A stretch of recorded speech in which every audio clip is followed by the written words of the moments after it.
Hello and a Merry Christmas. My name's James Gill and this is my attempt at a Christmas story. This year has been particularly pants, a technical term, and previously we recorded a couple of Christmas stories for my nephew, and they seem to go over quite well, and apparently yourselves liked it as well. So this year I thought I'd set myself a bit of a challenge. I've managed to acquire a copy of Charles Dickens' A Christmas Carol, and it's not a small book, and I thought we'd try and go through the whole thing. We've got 4 stanzas for it, so rather than leading this to be a 3-hour video, I'm going to hopefully split it into the 4 stanzas, and then we should have 4 videos from that, which will hopefully make it a little bit easier for myself, but also slightly more digestible for you at home. I'll be honest, I've always really had an affinity for this story, but I'd never actually read it. When I was little, I actually saw the Muppets Christmas Carol in the cinema and recall vividly hiding under one of the seats when the Ghost of Christmas Futures came, because I was so worried about what I was seeing on the screen. I hope, and I think it's unlikely, I'm going to be hiding under the seat today, but it'll be interesting to see how my memories of Michael Caine's Muppet version differ significantly from the original. I've actually done a little bit of reading about Charles Dickens' Christmas Carol, and it's quite interesting. The first edition was published as a Christmas story on the 19th of December, but it did so well it had sold out by Christmas Eve. And the following year, because it had done so well, 13 print runs all had been sold out. So clearly he knew that he'd struck gold with this, and I think that's shown with the fact that it's still going on as a popular Christmas story even now. The origins to it are actually after he'd done a visit to Field Lane Ragged School, which to my mind sounds a little bit like one of the workhouses, but specifically for children. And he was sufficiently moved by the plight of those homeless children around the Christmas time that he penned this story. And I think you can see quite a lot of his discomfort at British society at the time in this work. So, with that in mind, shall we begin?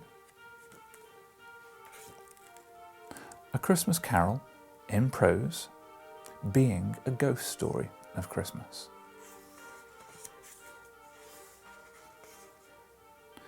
Stave 1. Marley's Ghost. Marley was dead to begin with.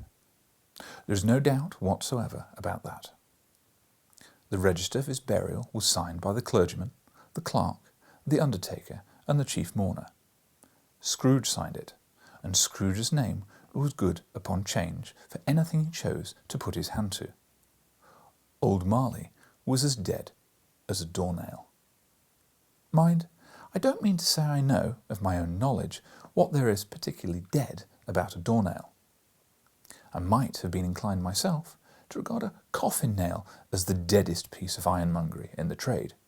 But the wisdom of our ancestors is in the simile, and my unhallowed hands shall not disturb it, or the country's done for. You will therefore permit me to repeat, emphatically, that Marley was as dead as a doornail. Scrooge knew he was dead? Of course he did. How could it be otherwise? Scrooge and he were partners for I don't know how many years. Scrooge was his sole executor, his sole administrator, his sole assign, his sole residual legatee, his sole friend and sole mourner. And even Scrooge was not so dreadfully cut up by the sad event, but that he was an excellent man of business on the very day of the funeral, and solemnized it with an undoubted bargain. The mention of Marley's funeral brings me back to the point I started from. There is no doubt that Marley was dead. This must be distinctly understood, or nothing wonderful can come of the story I'm going to relate.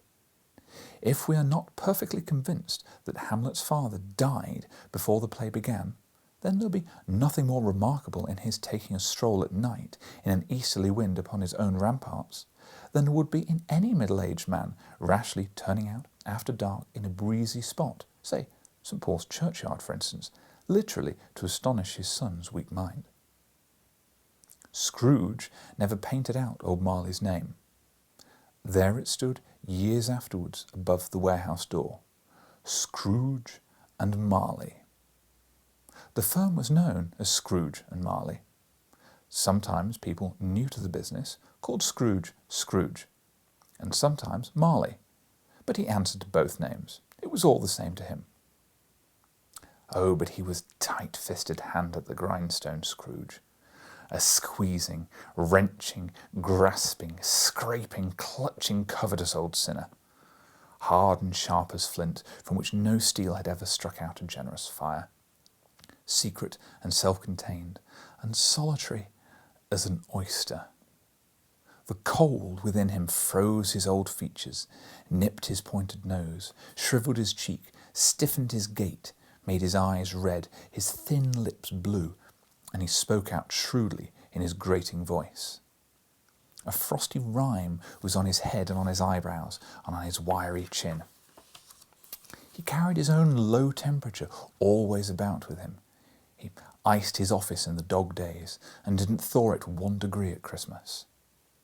Eternal heat and cold had little influence on Scrooge. No warmth could warm, nor wintry weather chill him. No wind that blew was bitterer than he. No falling snow was more intent upon its purpose. No melting rain less open to entreaty. Foul weather didn't know where to have him. The heaviest rain and snow and hail and sleet could boast of the advantage over him in only one respect. They often came down handsomely, and Scrooge never did. Nobody ever stopped him in the street to say, with gladsome looks, "My dear Scrooge, how are you? When will you come to see me?" No beggars implored him to bestow a trifle. No children asked him what o'clock it was. No man or woman ever once in all his life inquired the way to such and such a place of Scrooge. Even the blind men's dog appeared to know him. When they saw him counting on, they would tug their owners into doorways and up courts, and would wag their tails as though they said, "No eye at all is better than the evil eye, dark master." But what did Scrooge care? It was the very thing he liked. To edge his way along the crowded paths of life, warning all human sympathy to keep its distance, was what knowing ones call a nut to Scrooge. Once upon a time, of all the good days in the year, on Christmas Eve, old Scrooge sat busy in his counting house. It was a cold, bleak, biting weather, a foggy withal, and he could hear the people in the court outside go wheezing up and down, beating their hands upon their breasts and stamping their feet upon the pavement stones to warm them. The city clocks had only just gone 3, but it was quite dark already. It had not been light all day, and the candles were flaring in the windows of neighbouring offices, like ruddy smears upon the palpable brown air. The fog came pouring in at every chink and keyhole, and was so dense without that although the court was of the narrowest, the houses opposite were mere phantoms. To see the dingy cloud come drooping down, obscuring everything, one might have thought that nature lived hard by and was brewing on a large scale. The door of Scrooge's counting house was open, that he might keep his eye upon his clerk, who, in a dismal little cell beyond, a sort of tank, was copying letters. Scrooge had a very small fire, but the clerk's fire was even very much smaller, that it looked to be only 1 coal. But he couldn't replenish it, for Scrooge kept the coal box in his own room, and so surely as the clerk came in with a shovel, the master predicted it would be necessary for them to part. Wherefore the clerk would put on his white comforter and tried to warm himself at the candle, in which effort, not being a man of strong imagination, he failed. "Merry Christmas, uncle! God save you!" cried a cheerful voice. It was the voice of Scrooge's nephew, who came upon him so quickly that this was the first intimation he had of his approach. "Bah! Humbug!" said Scrooge. He had so heated himself with the rapid walking in the fog and frost that this nephew of Scrooge was all aglow.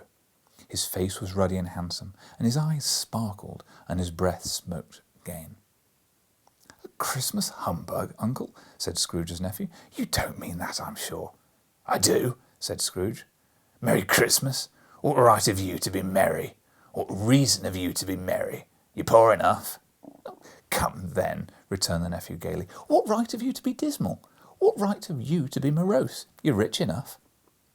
Scrooge, having no better answer ready on the spur of the moment, said "Bah!" again, and followed it up with "Humbug!" "Don't be cross, uncle," said the nephew. "What else can I be," returned the uncle, "when I live in such a world of fools as this Merry Christmas? Out upon Merry Christmas! What's Christmas to you but a time for paying the bills without money, a time for finding yourself a year older but not an hour richer, a time for balancing your books and finding every item in them, though rounded a dozen months presented, dead against you? If I could work my will," said Scrooge indignantly, "every idiot who goes about with Merry Christmas on his lips would be boiled with his own pudding and buried with a stake of holly through his heart. He should." "Uncle," pleaded his nephew. "Nephew," returned Scrooge sternly, "keep Christmas in your way, and let me keep it in mine." "Keep it?" repeated Scrooge's nephew. "But you don't keep it." "Let me leave it alone, then," said Scrooge. "Much good may it do you. Much good has it ever done you?" "There are many things which I might have derived good by, but I haven't profited from, I dare say," returned the nephew. "Christmas among the rest. But I am sure I've always thought of Christmas time, when it comes around, apart from the veneration due to its sacred name and origin, if anything belonging to it can be taken apart from that, as a good time, a kind, forgiving, charitable, pleasant time, the only time I know of in the long calendar year when men and women seem by one consent to open their shut-up hearts freely and to think of people below them as if they really were fellow passengers to the grave, and not another race of creatures bound on other journeys. And therefore, uncle, though it may never put a scrap of gold or silver in my pocket, I believe it has done me good, and will do me good, and I say God bless it." The clerk in the tank involuntarily applauded, but became immediately sensible of the impropriety. He poked the fire, and extinguished the last frail spark forever.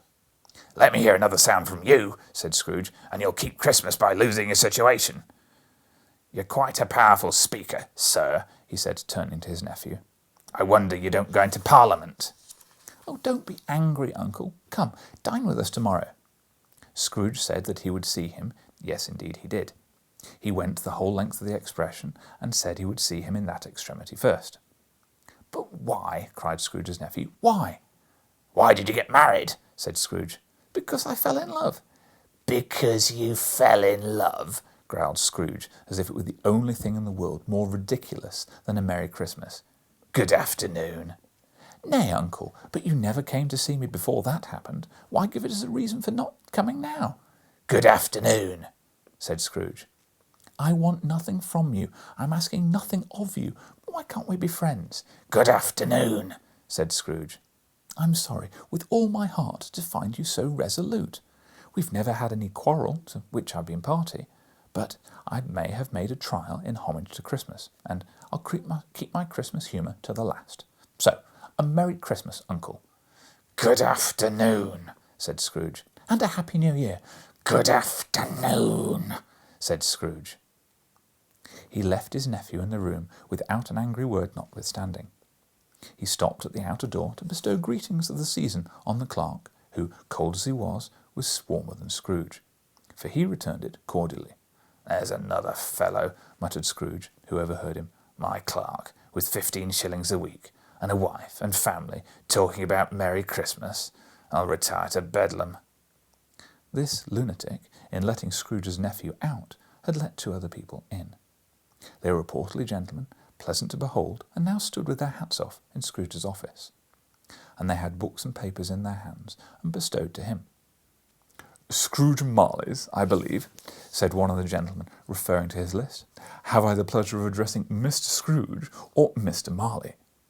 "Marley been dead these 7 years," Scrooge replied. "He died 7 years ago, this very night." "We have no doubt his liberality will be well represented in his surviving partner," said the gentleman, presenting his credentials. It certainly was, for those two had been kindred spirits. At the ominous word liberality, Scrooge frowned and shook his head and handed the credentials back. "At this festive season of the year, Mr. Scrooge," said the gentleman, taking up a pen, "it's more than usually desirable that we should make some slight provision for the poor and destitute, who suffer greatly at the present time. Many thousands are in want of common necessities. Hundreds of thousands are in want of common comforts, sir." "Are there no prisons?" asked Scrooge. Plenty of prisons," said the gentleman, laying down the pen again. "And the uni workhouses?" demanded Scrooge. "Are they still in operation?" "They are, still," returned the gentleman. I wish I could say they were not." "The treadmill and the poor law are in full vigour then?" said Scrooge. "Both are very busy, sir." "Oh, I was afraid from what you said at first that something had occurred to stop them in their useful course," said Scrooge. "I'm very glad to hear it." Under the impression that they scarcely furnish Christian cheer in mind or body to the multitude," returned the gentleman, "a few of us are endeavouring to raise a fund to buy the poor some meat and drink, and means of warmth. We chose this time because it is at this time of all others when want is keenly felt and abundance rejoices. Shall I put you down? What shall I put you down for?" "Nothing," replied Scrooge. "Ah, you wish to be anonymous." "I wish to be left alone," Scrooge said. "Since you ask what I wish, gentlemen, that is my answer. I don't make merry myself at Christmas, and I can't afford to make idle people merry. I help to support the establishments I've mentioned. They cost enough, and those who are badly off must go there." "Many can't go there, and many would rather die." "Well, if they'd rather die," said Scrooge, "they'd better do it, and decrease the circle of population while they're at it. Besides, excuse me, I don't know that." "But you might know it," observed the gentleman. "It's not my business," returned Scrooge. "It's enough for a man to understand his own business and not to interfere with other people's. Mine occupies me greatly. Good afternoon, gentlemen." Seeing clearly it would be little use to pursue their point, the gentleman withdrew. Scrooge resumed his labours with an improved opinion of himself, in a more facetious temper than was usual for him. Meanwhile, the fog and darkness thickened so that people ran about with flaring links, proffering their services to go before horses in carriages and conduct them on their way. The ancient tower of a church, whose gruff old bell was always peeping slyly down at Scrooge out of a Gothic window in its wall, became invisible, and struck the hours and quarters in the clouds, with tremulous vibrations afterwards, as if its teeth were chattering in its head frozen up there. The cold became bitter and intense. In the main street, at the corner of the court, some labourers were repairing the gas pipes and had lighted a great fire in the brazier, round which a party of ragged men and boys were gathering, warming their hands and winking their eyes before the blaze in rapture. The water plug being left in solitude, its overflowing sullenly congealed and turned into misanthropic ice. The brightness of the shops, where holly sprigs and berries crackled in the lamp heat of windows, made pale faces ruddy as they passed. Poulterers' and grocers' trades did a splendid joke, a glorious pageant with which it's next to impossible to believe that such dull principles as bargain and sale had anything to do. The Lord Mayor, in the stronghold of the mighty mansion house, gave orders to his 50 cooks and butlers to keep Christmas as a Lord Mayor's household should. And even the little tailor, whom he'd fined 5 shillings on the previous Monday for being drunk and bloodthirsty in the streets, stirred up tomorrow's pudding in his garret, whilst his lean wife and baby sallied out to buy the beef. Foggier yet and colder yet, piercing, searching, bitter cold. If the good St. Dunstan had but nipped the evil spirit's nose with a touch of such weather as that, instead of using his familiar weapons, then indeed he would have roared a lusty purpose. The owner of one scant young nose, gnawed and mumbled by the hungry cold, as bones are gnawed by dogs, stooped down at Scrooge's keyhole to regale him with a Christmas carol. But at the first sound of "God bless you, merry gentlemen, may nothing ye dismay," Scrooge seized the ruler with such energy of action that the singer fled in terror, leaving the keyhole to fog and even more congenial frost. At length the hour of shutting up the counting-house arrived. With an ill will, Scrooge dismounted from his stool and tacitly admitted the fact to the expectant clerk in the tank, who instantly snuffed out his candle and put on his hat. "You'll be wanting all day tomorrow, I suppose," said Scrooge. "If quite convenient, sir." "It's not convenient," said Scrooge, "and it's not fair. If I was to stop half a crown for it, you'd think yourself ill-used, I'll be bound." The clerk smiled faintly. "And yet," said Scrooge, "you don't think me ill-used if I pay a day's wages for no work." The clerk observed that it was only 1 day a year. "A poor excuse for picking a man's pocket every 25th of December," said Scrooge, buttoning his greatcoat to the chin. "But I suppose you must have the whole day? Be here all the earlier next morning." The clerk promised he would, and Scrooge walked out with a growl.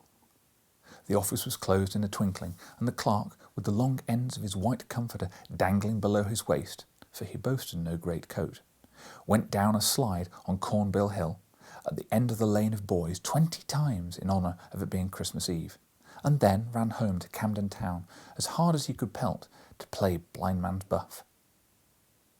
Scrooge took his melancholy dinner in his usual melancholy tavern, and having read all the newspapers and beguiled the rest of the evening with his banker's book, went home to bed. He lived in chambers which had once belonged to his deceased partner. They were a gloomy suite of rooms in a lowering pile of buildings up a yard that had so little business to be that one could scarcely help fancying it must have run there when it was a young house, playing hide-and-seek with the other houses, and forgotten the way out again. It was old enough now, and dreary enough, for nobody lived in it but Scrooge, the other rooms being all let out as offices. The yard was so dark that even Scrooge, who knew every stone, was fain to grope with his hands. The fog and frost hung about the black old gateway of the house, so that it seemed as if the genius of the weather sat in mournful meditation on the threshold. Now, it is a fact that there was nothing at all peculiar about the knocker on the door, except that it was very large. It is also a fact that Scrooge had seen it night and morning during his whole residency in the place. Also that Scrooge has as little as what is called fancy about him as any man in the city of London, including, which is a bold word, the corporation, alderman and livery. Let it also be borne in mind that Scrooge had not bestowed one thought on Marley since his last mention of his 7 years dead partner that afternoon. And then let any man explain to me, if he can, how it happened that Scrooge, having his key in the lock of the door, saw, in the knocker, without its undergoing any intermediate process of change, not a knocker, but Marley's face. Marley's face. It was not an impenetrable shadow as the other objects in the yard were, but it had a dismal light about it, like a bad lobster in a dark cellar. It was not angry or ferocious, but looked at Scrooge as Marley used to, with the ghostly spectacles turned upon its ghostly forehead. The hair was curiously stirred, as if by breath or hot air, and then the eyes were wide open.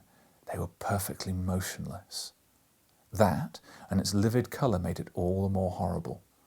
But its horror seemed to be in spite of the face and beyond its control, rather than a part of its own expression. As Scrooge looked fixedly at the phenomenon, it was a knocker again.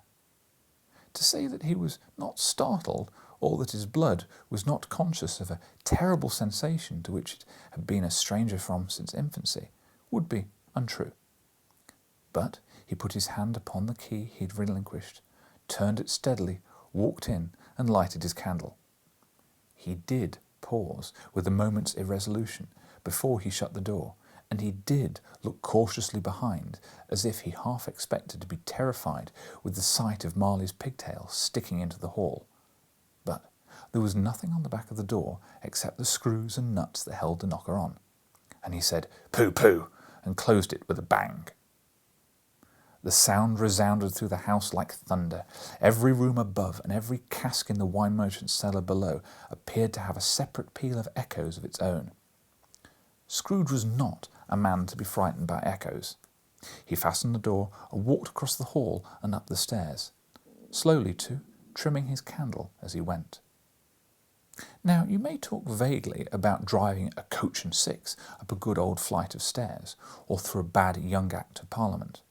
But I mean to say you might have got a hearse up that staircase and taken it broadways with the splinter wire towards the wall and door towards the balustrade, and done it easily. There was plenty of width for that, and room to spare, which is perhaps the reason why Scrooge thought he saw a locomotive hearse going on before him in the gloom. Half a dozen gas lamps out on the street wouldn't have lighted the entry too well, so you may suppose it was pretty dark with Scrooge's dip. Up Scrooge went, not caring a button for that. Darkness is cheap, and Scrooge liked it. But before he shut his heavy door, he walked through his rooms to see that all was all right. He'd had just enough recollection of the face to desire to do that. Sitting room, bedroom, lumber room, all as they should be. Nobody under the table, nobody under the sofa, a small fire in the grate, a spoon and basin ready, a little saucepan of gruel. Scrooge had a coal in his head, upon the hob. Nobody under the bed, nobody in the closet, nobody in his dressing gown, which hanging up in a suspicious attitude on the wall. The lumber room as usual. Old fireguard, old shoes, old fish baskets, washing stand with 3 legs, and a poker. Quite satisfied, he closed his door and locked himself in. Double locked himself in, which was not his custom. Thus, secured against surprise, he took off his cravat and put on his dressing gown and slippers, his nightcap, and sat down before the fire to take his gruel. It was a very low fire indeed, nothing on such a bitter night. He was obliged to sit close to it and brood over it before he could extract the least sensation of warmth from such a handful of fuel. The fireplace was an old one, built by some Dutch merchant long ago and pathed all round with quaint Dutch tiles, designed to illustrate the scriptures. There were Cains and Abels, Pharaoh's daughters, queens of Sheba, angelic messengers, descending through the air on clouds of feather beds, Abrahams, Balthasars, apostles putting off to sea in butter boats, hundreds of figures to attract his thoughts. And yet the face of Marley, 7 years dead, came like an ancient prophet's rod and swallowed up the whole. If each smooth tile had been blank at first, with the power to shape some picture on its surface from the disjointed fragments of his thoughts, there would have been a copy of old Marley's head on every one. "Humbug," said Scrooge, and he walked across the room. After several turns, he sat down again. As he threw his head back in the chair, his glance happened to rest upon a bell, a disused bell that hung in the room. It communicated for some purpose now forgotten with the chamber in the highest story of the building. But it was with great astonishment and with a strange and inexplicable dread that, as he looked, he saw the bell begin to swing. It swung so softly at the outset that it scarcely made a sound, but soon it rang out loudly, and so did every bell in the house. This might have lasted half a minute or a minute, but it seemed an hour. The bells ceased as they had begun, together. They were succeeded by a clanking noise deep down below, as if a person were dragging a heavy chain over the casks in the wine merchant's cellar. Scrooge then remembered to have heard that ghosts in haunted houses were described as dragging chains. The cellar door opened with a booming sound. End of Stave 1. Well, I mean, it's Charles Dickens, isn't it? He's got a wonderful way with words. It's such a visual book, and I must confess, this is quite a treat for me. I hope you guys are enjoying it as much as I am, and join me for chapter 2 shortly, which, if you be kind enough to like the video, hopefully other people will see this, but if you subscribe to the channel, you'll get an alert when volume 2 goes up shortly. With that, have a good night, take care, cheerio, and Merry Christmas.